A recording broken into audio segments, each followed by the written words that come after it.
Tu veux acheter une maison gratuite aux États-Unis. D'accord. Dis-moi, tu veux qu'on te la donne avec un ruban rouge dessus et qu'elle vienne avec Beyoncé comme voisine? Le maire pourrait venir aussi avec de gros ciseaux pour t'aider à inaugurer. Soyons sérieux. Let's be honest. Toi-même, tu sais, mon frère, que rien n'est gratuit ici. Même ton sommeil est taxable. Matter of fact, ton sommeil a une taxe ici. Mais ce n'est pas ça le vrai problème. Le problème, c'est que tu as cru qu'acheter une maison, c'est réussir dans la vie américaine. Non, frère. Ici, tu peux acheter une maison et être broke en même temps. Première chose que tu dois savoir, acheter une maison ici, ce n'est pas posséder, c'est s'endetter avec honneur. Le jour où tu signes, la banque sourit plus que toi. Tu crois que tu possèdes? Non. Tu verses une dîme mensuelle à la banque, à Wells Fargo par exemple, jusqu'en 2056. À ça, toi tu es un bon fidèle. Les gens t'ont dit d'arrêter de louer. Mais personne ne t'a dit que ta pelouse allait devenir ton pire cauchemar. Ton voisin te juge si tu ne coupes pas l'herbe avant 10 heures. Tu as payé 480 000 dollars pour être jugé. Et pendant que tu fais le gars sérieux, tu rates tous les leviers que les autres utilisent pour gagner avec leur maison. Parce que toi, tu as juste gagné des factures, bills. Deuxième partie, voici trois types de gens qui se font avoir. Ceux qui achètent avec le cœur et pas la calculette. Dis-moi, tu tombes amoureux d'une maison comme si elle va t'aimer en retour. La maison a les fesses. C'est comme une fille brune à qui on a déjà trop brisé le cœur. Elle ne t'aime pas. Elle te pompe juste ton cash. And it's nothing personal. C'est rien de personnel. Deuxième type de personnes, ceux qui croient que payer moins cher égale à bon deal. Ah, les radins.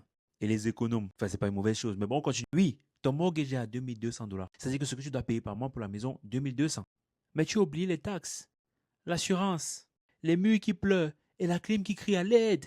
C'est chaud, hein?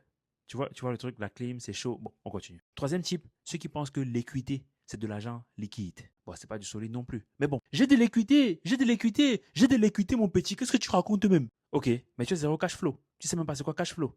Et tu dis que tu investis, tu n'as pas de plan.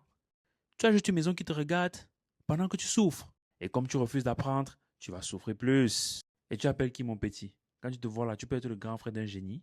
Troisième partie, c'est qu'un smart buyer fait à la place. Une personne qui achète avec le cerveau, pas avec les... J'allais dire quelque chose de mauvais là. Un smart buyer, il achète une maison qui le paye. Il fait du house hacking, c'est-à-dire qu'il vit dans une partie, il loue une autre partie. Il met dans une land trust, sous une LLC, s'il le faut et si ça fait partie de son plan. Il utilise FHA comme une arme, qui est le prêt le plus accessible et le plus populaire pour les gens qui achètent pour leur première fois. 3,5%. Ça veut dire que si tu vas acheter une maison de 400 000, tu dois faire un apport de 3,5% de cette somme. Bien sûr, il y a aussi le closing cost et d'autres petits trucs qui vont entrer en jeu, mais c'est un peu ça. Comme je disais, un smart buyer, il utilise FHA comme une arme, pas comme une doudoune. Un smart buyer n'achète pas pour avoir une maison. Il achète pour ne plus jamais avoir à payer la maison lui-même. Ça veut dire quoi? Ça veut dire house hacking. Oui, louer un duplex, un triplex, un fourplex, vivre dans une partie et louer les autres parties de la maison. This is exactly what we call house hacking. A lot of Americans are doing this, but we're not just aware of it. Beaucoup d'Américains smart le font, mais nous, on n'a juste pas connaissance de la chose. Smart buyer aussi cherche des quartiers rentables. Il utilise intelligemment son VA ou son FHA loan. VA loan, c'est pour les vétérans de l'armée avec 0 $ en apport. C'est-à-dire que les grands frères entrent dans la maison sans rien donner en amont. C'est ça le VA loan. Le FHA, je vous ai déjà dit ce que c'est, je ne vais pas me répéter. Le smart buyer est aussi dans la structure légale. Land trust, LLC, quand ça entre dans sa stratégie. Tu veux vivre dedans? Ok, on a compris. Mais pourquoi pas louer le garage, le sous-sol ou une chambre? L'immobilier ici, c'est pas pour faire joli. Ce n'est pas une fille brune. Yeah, we're not talking about a brown girl, we're talking about leverage. C'est un outil, c'est un levier.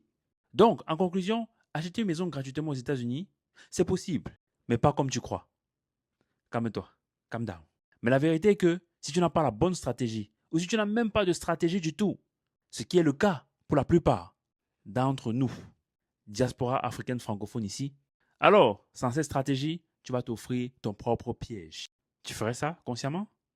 J'espère que non. Mais tu as la tête de quelqu'un qui peut faire ce genre de choses. En tout cas, et ce piège, c'est 30 ans, sans intérêt.